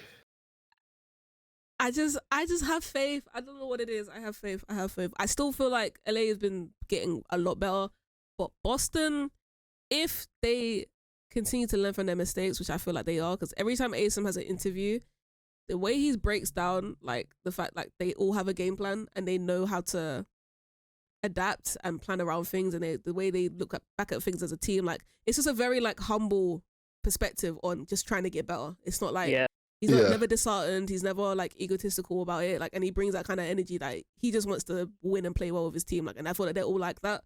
There's no ego. I don't think there's really any egos on that team either. So I just think like in a tournament setting, that's gonna carry you quite far, and I think LA Thieves might just still be a little bit inexperienced together. Really? Yeah. But, listen, by Major 3 though, that's where I feel like I don't think I can even do predictions. I might just have to just watch. I'm gonna have a brain aneurysm. It's gonna be crazy. like the way teams are gonna peak, it's gonna be hard. But that is our Elimination round 2. We'll be moving on to elimination round 3. Now why they gotta do me like this? This is based on Toronto losing to OpTic in winners round 2 and dropping down to face Breach. I'm just gonna be the guy in the room that I gotta change my color. Also, I have purple. I don't even want to put purple on. Purple or wet. Purple, but the thing is, is glowing purple right now. Purple is unfortunately a color we see if they ever do drop into this territory. It's something that we see them dominating, and it's effectively how they're able to kind of get themselves back into the picture. And as much as I would like to have my green light on permanently, I think this is effectively where this happens. And I'll be so real, I don't think it's close. I don't think it is either. And thing is, for Boston to come out on top in this series, that'll be the shock result. They got to bring the game to Ultra. As in, if you can force to go, winning the first map is crucial. But if you can win the S&D as well, the pressure is serious on Ultra, because then remember it's losers bracket and you got a reverse sweep. You know, that is almost the ultimate pressure for a team like Ultra. Do you know what I'm saying? That really will show us if you are like S+ tier or you're just A tier. Do you know what I mean? I feel like we just are. On the flip side though, you got to think if we now use that to now put a basis on Toronto's ability to kind of come up with the ice and obviously reverse sweep, you've also got to think that Boston actually have to now see out a third game, and that's a pressure that they are not used to at this moment in time. More so, they're not used to having that sort of pressure on them against a team like Toronto Ultra, who have probably been able to do more reverse sweeping than I've seen that many of the other teams in the league do. I do think this is effectively the same conversation I'm having with a few of the other teams, where I feel there is a point in which there's that point where you reach and you're like, okay, we've now gone that step further. This might be the step further that Boston can, reach and effectively bow out, knowing that they lost to a team that, boy, they're about their business. That experience and that know-how is effectively what our next stage or that next step for us will be. So that's kind of why I feel like with Piggy, I agree in the sense it won't necessarily be close. I don't think it will be a sweep. I think it'll be a 3-1 to Toronto. This is why I never like them dropping into the losers bracket or the elimination rounds, because it's it just doesn't happen. It just doesn't sound. I don't think it's really happened to them. I'll be real. I don't think it's really happened to them like that. And I don't think Toronto is a team to they don't fuck about. Drop to Elim round 3 and think, damn, like we got. No, I just think they're just gonna be thinking about getting back to. They're beasts, bro. It's gonna be like we got extra game. Like honestly, I think that's gonna be that mentality. I do think it's gonna be a wonderful test for Boston. Like they will. Yeah. That's a test of credentials for sure. I'd like 100%. To think that kind of they will give them, like I said, it'll be it's almost like a litmus test, as we'll call it. Hey man, I like adding these terms in here and there. That's a comparison at all, Mr. Too Good. You know what I'm saying? But no, it's just to kind of figure out where they are and where they can be, because we all know on based on the potential that they've been able to kind of show more recently that they can play. It's just a matter of how far they can play and where they would like to learn from the experience itself. But yeah, man, I'm gonna be a proud Boston fan at this point. If they can make it that far, then where So that does bring us to our other elimination round 3 matchup, and it's much like the one we just voted on, Subliners versus Legion. And I say it's much like it because it's a similar thing. It's like these are two teams, Boston and Vegas, that have been very slowly but gradually getting better. Vegas, I do feel like is the better at the two right now, but they're just slowly climbing, and then it's starting to make you question, like, so where exactly are they in the standings? Like, not based on points, but just have they now edged their way up to maybe 5th, not top 4, but are they right underneath it? Or are they still? And I think a matchup against a New York Subliners for Vegas is going to be their answer. Like, okay, we've been getting better, beating teams, like Warren was saying, around our level. Can we break through to that top ceiling and be like, and shock everyone and be like, no, we're legit now. Like, it's not a fluke. It's not like a random, we had a good 5 weeks. This is the team that you have to deal with now. Which will be interesting to see. And this is the first, I think this will be like the first proper test for Subliners. Like, obviously, if they go up against Faze, it is a test, but I'm just saying, like, against a team that you should beat now, are you going to ice up or are you going to boil it? Because Faze, you can't look at that and think, oh yeah, Subliners should beat them. That's a hard matchup. But this one, from the Subliners that we should know, that should be like a win. You should go into that thinking, yeah, we've won that. So, test for both teams, in my opinion. Yeah, I agree. I agree. I agree. I think scoring. going. So when I was watching Subliners like short movie of like the majors and stuff, I've kind of come to the conclusion that I truly believe Subliners are a confidence team, in the sense that when one of their majors, I don't know if it was last year's COD, I think it had to be last year's COD. I can't remember which major it was. It was either the major before they won the championship, or it was the championship one. But I remember they dropped into losers, and I remember Kismet talking about, it's like, all right, cool, now it's time for a reset. We're in losers, forget about what happened in winners. We need to reset now. We need to, like, not re-strategize, but kind of just talk about what went wrong and, you know, fix that and adjust it for losers. And I've noticed that when they round by round, like round 2, round 3, once they get around that kind of period of the tournament, is when they seriously look to become like a championship team. Because that's why I say they're a confidence team, because when Subliners don't have the confidence that they need, they look like they can just be swept by anybody. But when they do have the utmost confidence, they look like the best team in the league, as in the best team in the league. And obviously it was shown last year. They went and won Major 4, or I think it was Major 4, Major 5. How many majors were there last year? 4, right? Or 5? 5. Right, so they won Major 5, and then they went and won champs, you know? Yeah. so it just goes to show when they're a confidence team, you know? Once they've got that installed in them, they feel like they can rock anyone. So I think that Subliners round 3, I think 3-0. I think it's a 3-0. 3-1. 3-1 maybe, but I do think it might be a 3-0 still.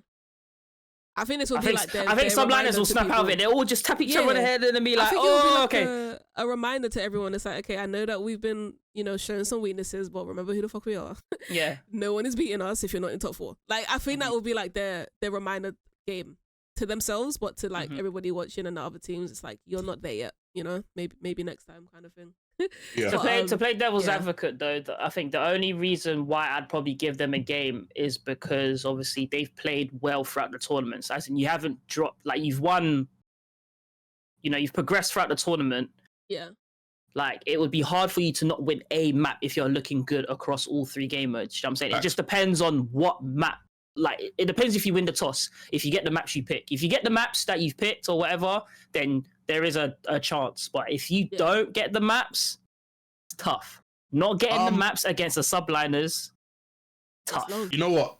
If Ultra are gonna beat my team, and I'm still trying really hard to look at Subliners as what I do regularly see them as, but it's just that Ultra run tends to always be significant in so many different ways that I just think they deliver. They just deliver time and time again, and we obviously saw in the last major how that panned out. But I generally do believe Ultra do beat Subliners here. I just feel like Subliners haven't given me enough to kind of be like, yeah, you know what, nah, Ultra just don't do it. Like, no, Ultra cover all bases. For me, I think don't think it'll be it won't be a whitewash, or it won't be like, I still think it'll probably hit a game 5. Yeah. I think it'll be respectable, but I just think Toronto have it where Subliners haven't been able to show it. That's the best way I can explain it. I'm on the same wavelength completely. Like, any win for Subliners from this point would be not an upset, but in my head it would be like, oh, bruh, they flicked the switch. They're coming. They're showing up again. Okay, cool. But I'm not gonna bet on it. I'm not betting on it. So there's a sign about Ultra in this bracket that's just like, you know what, you'd be criminal to bet against them. Yeah, because it would be more of a, okay, after this tournament, if they did that, it would be like, okay, cool. Yeah. Now we can start. Now we have something to go off again. Cool. Yes. But until then, one thing that has been proven is Ultra is just dominant. Like, even if they lose a series at one point in the tournament, it doesn't affect their dominance. I can't lie, it doesn't. So I agree. I think it will go game 5. Be really scrappy. I really hope it does go to a game 5, and I hope the games are close. That's going to be a spectacle to watch. You don't want to miss that one either. What are you thinking, Warren? Subliners or Ultra? And do you think it's going to be grade A bang out, or somehow just a steamroll? I think it'll be an Ultra game 5. Or if not, if it's not a game 5, it's Ultra definitely just showing Subliners that there's levels to this shit. Yeah. Do you know what I mean? So like a 3-1. So you're saying like similar to like the Ultra versus OpTic match. It's like Ultra will either just come out and destroy it, or it will go right to them, kind of thing. Yeah. Do you know what it is? I'm just simply going like with the stats and what the leaderboards say. I'll be honest with you, that game is too close. They're like, either teams can have the capabilities of beating each other, but again, like I said, Ultra they just look a lot more sharper. It's gonna be a good match though, regardless. And then we have the winners finals. OpTic versus Faze. What a historic rivalry. But I love it. I hate it and I love it. But it just never goes. It just never goes OpTic's way. So, listen, Faze, like, I don't know. Until someone hurts their farm, I'm just voting for Faze. Like, God forbid, but until one of their players trips over a plug and something happens, like twist an ankle, something. Like, I feel like something dramatic would have to happen. For Faze to lose that. Like, I just don't, like, what normal means could there be right now? Unless OpTic is just final form OpTic. Because that's what it would take. If it's the OpTic from Modern Warfare 2 that kept beating Faze. Yeah, then, but that team had Scump. So, and I was going to mention Vanguard, and that team had Scump. Yeah. Wait, Modern Warfare 2? No, I lied. Well, no. Modern Warfare 2 did have Scump, yeah. Last season, that was his last season. They had him up till December, no? Yeah, he didn't retire like. They had him up for Christmas, and then they had him for a short while, and then after Christmas, that was when it was announced. It was Vanguard, though. It was Vanguard, that team. Yeah, Illy, Scott, Shotzi, Dashi. But yeah, that should still be the roster for this season. Just saying. I miss it, man. I'm not gonna lie. But for this matchup, oh dear, I think both teams deserve a win. I cannot look at this and think any team deserves to win over the other. Yeah, it will be a. I think this is down to my personal preference at this point, because I can't pick between the two. I think it could be only pick on personal preference. I have a weird feeling it could be a 3-1, but it's gonna be like, but very close again. Like one of those series where it's like every map, one decision could have gone the other way. Do you know what I'm saying? Like, it's the S&D that's gonna be really important. And I don't because know. It's whoever wins the hard point has the biggest advantage to take it to a 2-0, because both teams are excellent at S&D. So if you win your HP, it's almost you have to win your S&D because you don't want to go to a game 5 against either teams in an S&D. Yeah, it's crazy. It's hard. I would say Faze. I'll even say Faze 3-1. It's a weird scoreline though. Bit of a weird one. What do you guys think? Do we all have Faze, or does anyone have OpTic? No, I got Faze. I just don't know the score. Yeah. See, this is what I was saying. Like, I feel like I don't know, bro. Like, in terms of what I want to happen and what will happen are two very different things, of course. Right? Now, I think, as you guys have rightly said, it will be determined based on how well one performs on the first two maps, but also I don't know. I just feel like I think it's gonna be a 3-2. I think it has to go to a game 5. You know what? It may not. I just feel like if one team is going to, I just feel like Faze are gonna bring the best out of OpTic.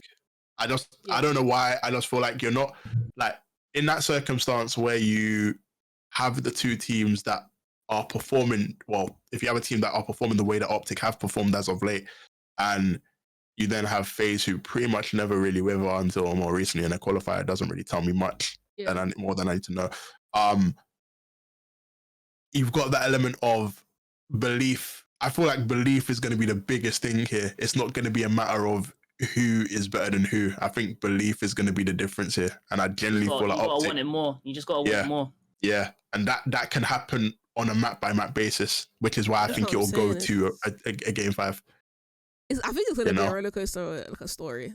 Like literally, like you said, map by map, everyone's mentalities and like just the course of the game is going to feel so different between map 1 to map 5 if it goes that far. Like I feel like it's literally going to be like this for both teams. So, are we cool with a 3-2 to Faze? Yeah.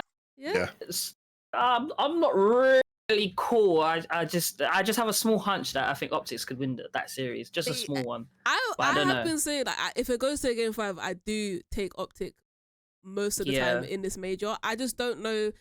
They've been fixing their search. I just don't know if their search is good enough yet to carry them in a tournament because it only just started looking better. So I'm just like, I don't know if it's going to get them through a first couple series and then drops off, because by this point it's going to be tested a lot and every team's going to be watching every game. So yeah, I just don't know how far along OpTic search is yet to actually be the reason they potentially win a major. So I don't know. Yeah, it's a hard one. I hope they win though. Like if I'm wrong, I'm happy. And if I'm right, I'm happy. So, regardless, I'll be happy. I'll be happy. So yeah, going down to the last elimination finals, if OpTic do lose that after coming from a Guerrilla, it will be an OpTic versus Ultra elimination finals match. These are always hard. These final 4 like series are just it's just gotten so difficult. It's so hard to call. It's literally like these would probably be like the wild takes or like the random predictions. Do you know what? You know what? You know bloody what? Go on, talk to me. You know what? Talk to me. I want a Faze OpTic championship final. That's what I want. Yeah, that's what I want. Yeah. Yeah. I think do you know what? I'm going to back. And I'm not just saying this because obviously we've got a Texas supporter here and whatnot, yeah. And I'm honestly, truth be to God, I am not just saying this.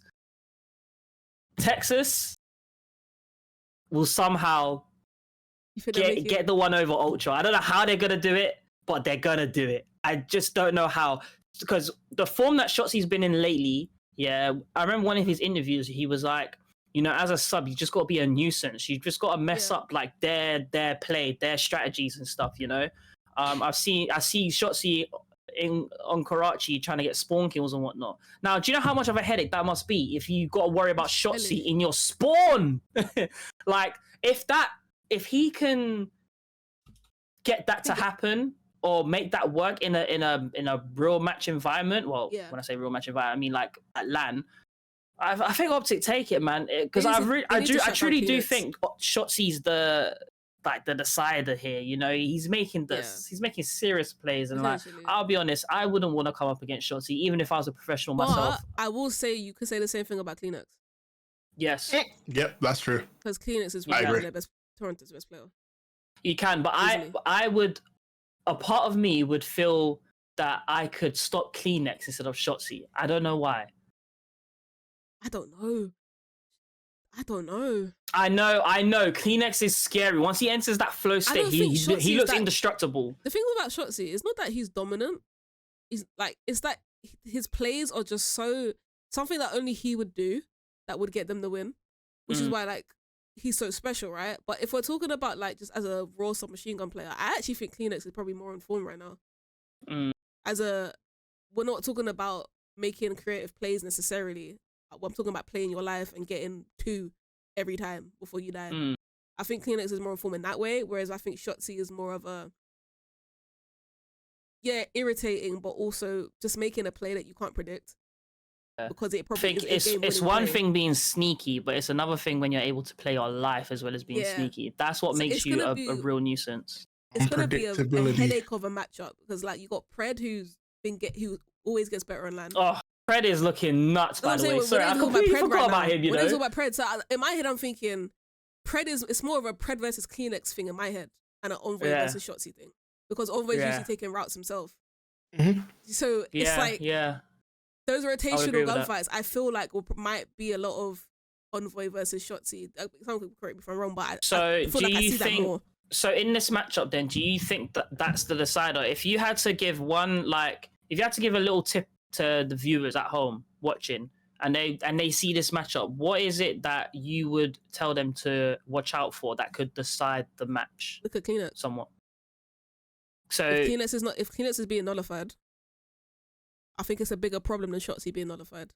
Because we've seen what happens when Shotzzy gets nullified. Kenny goes, the ARs just goes stupid. Like Kenny just starts dropping 3 kills by himself in one hill. Like where did that come from? You know what I'm saying? Like that's that. Like I think it's harder to nullify Toronto, but if you do, they don't win. Whereas with OpTic, they can look weak in some areas and still bring it out the bag for some reason. And that just goes how much of a good team OpTic are. It's like same I was saying with Faze. Like I got to disappear for 2 seconds. They don't need all 4 of their players on their roster to pop off.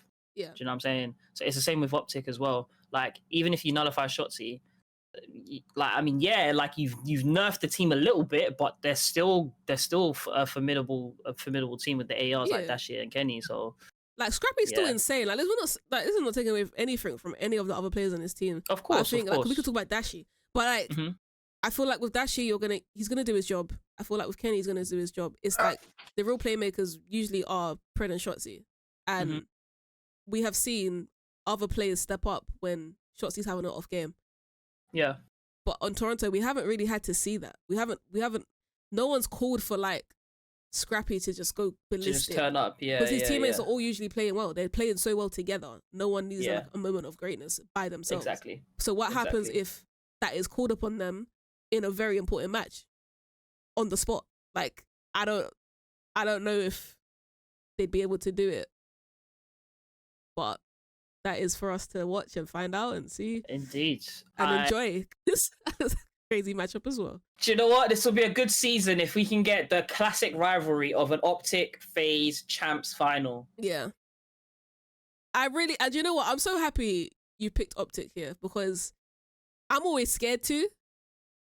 So like, I'm more of a like, if somebody else says it, I'm jumping on that shit. Now like, deep down, that's what my heart wants to say.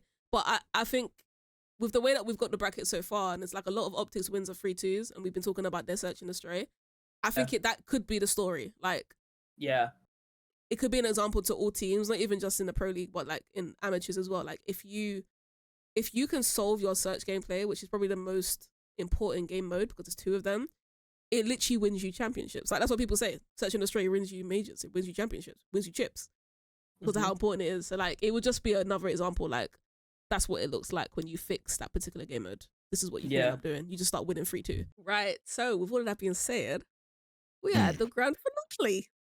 Yeah. It's the grand finale. This is OpTic. This is like WrestleMania before WrestleMania, for those that don't know what that means.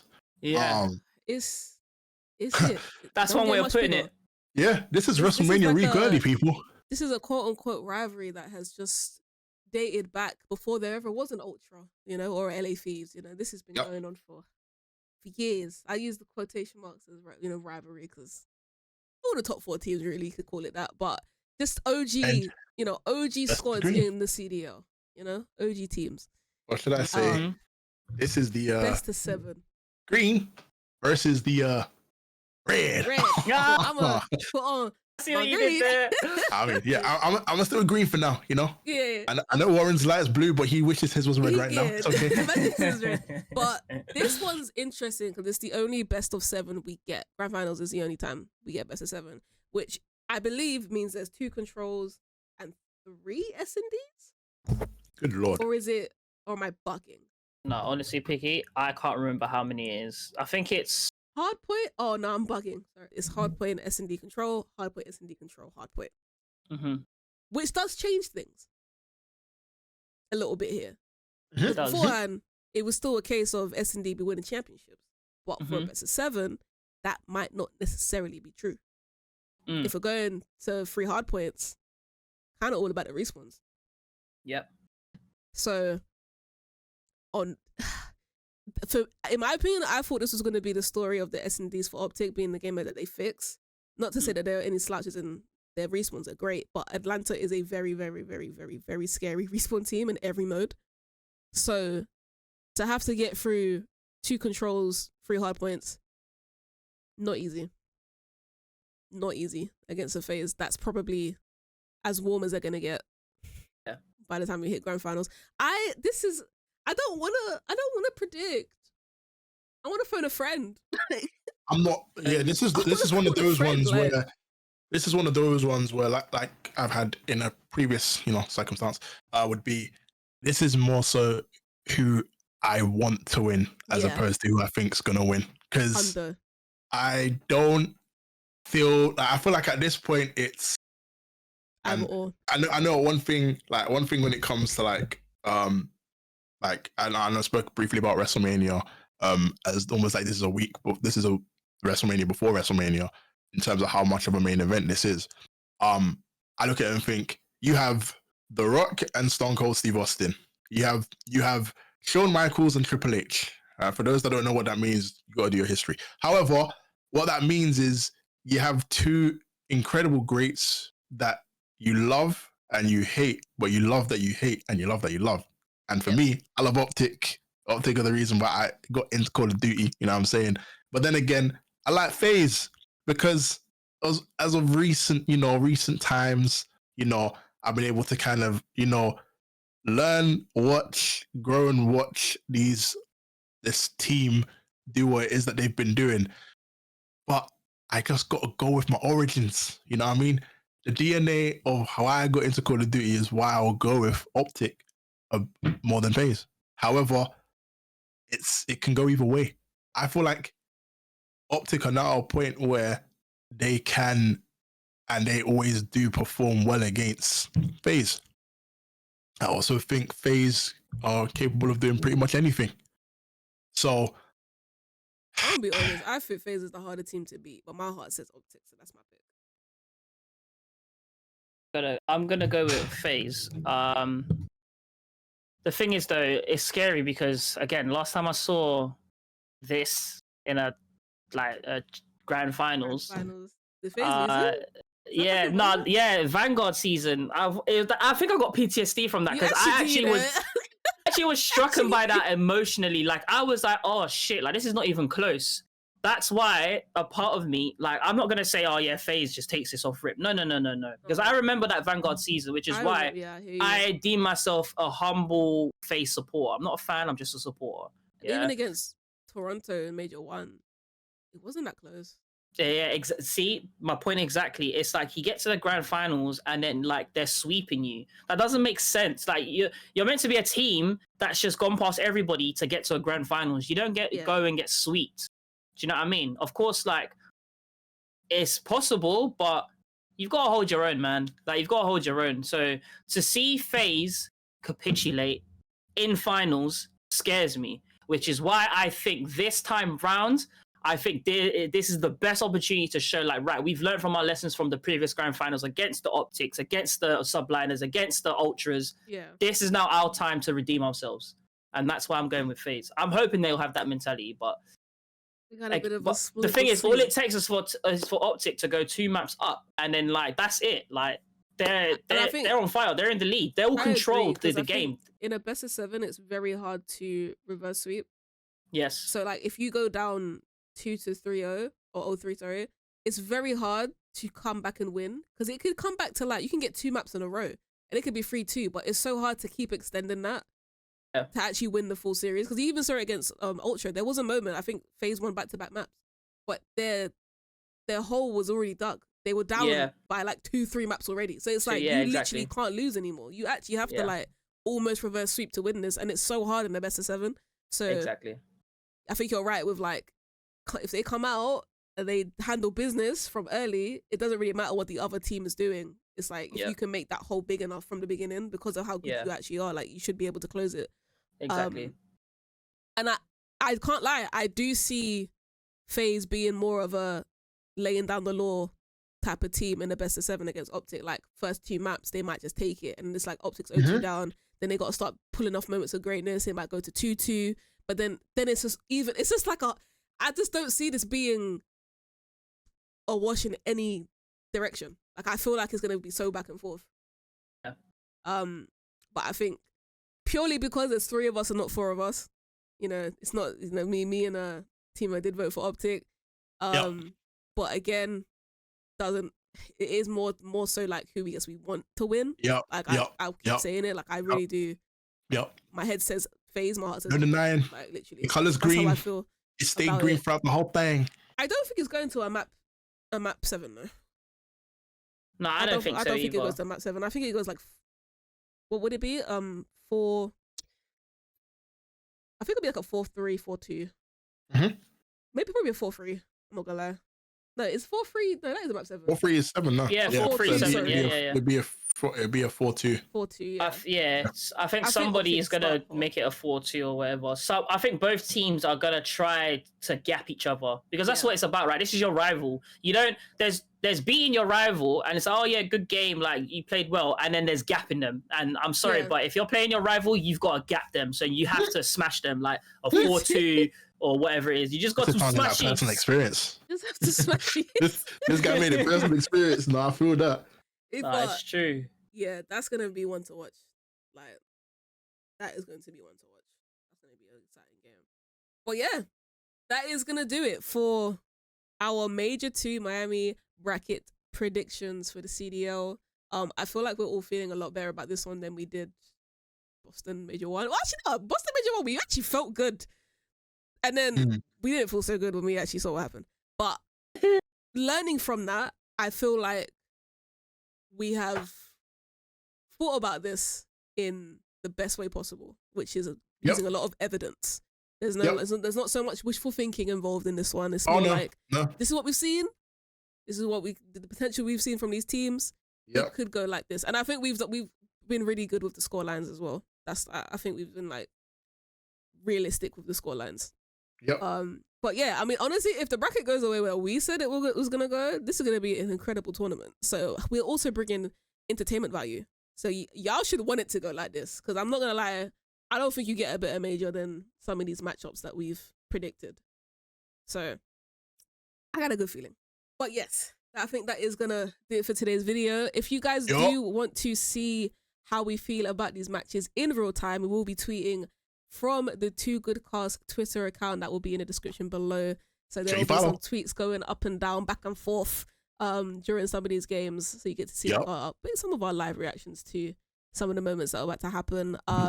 You should also check out the 2GUDCAST podcast, also on our YouTube channel. If you've missed any episodes, go back and watch them. It's worth it. I'm telling you. Doesn't matter if you missed it. It's all relevant. And yeah, we're gonna be doing more prediction videos like this for every major. We do have another tier list video that will be coming after the major is done. We have to rejig our teams because a lot's happened between preseason and now. So get forward to that. Look forward to that one as well. And yeah, just our own content on our own channels as well. And you know, Twitch, we're all streamers. Pretty good ones, I must say. I'm not gonna lie. Not too original, but not too bad. Over here in the UK. Yeah. And we do all post on YouTube as well. So make sure that you're following myself, Team 2 Good, and Static Wars on all platforms. All in the description below in the same place. And yeah, I appreciate you guys for watching. It's been an amazing video. Hit that like and subscribe button. Drop a comment. Who's going to be your Miami Major 2 winners of the CDL this year? And we will catch you guys in the next 2GUDCAST video. Peace.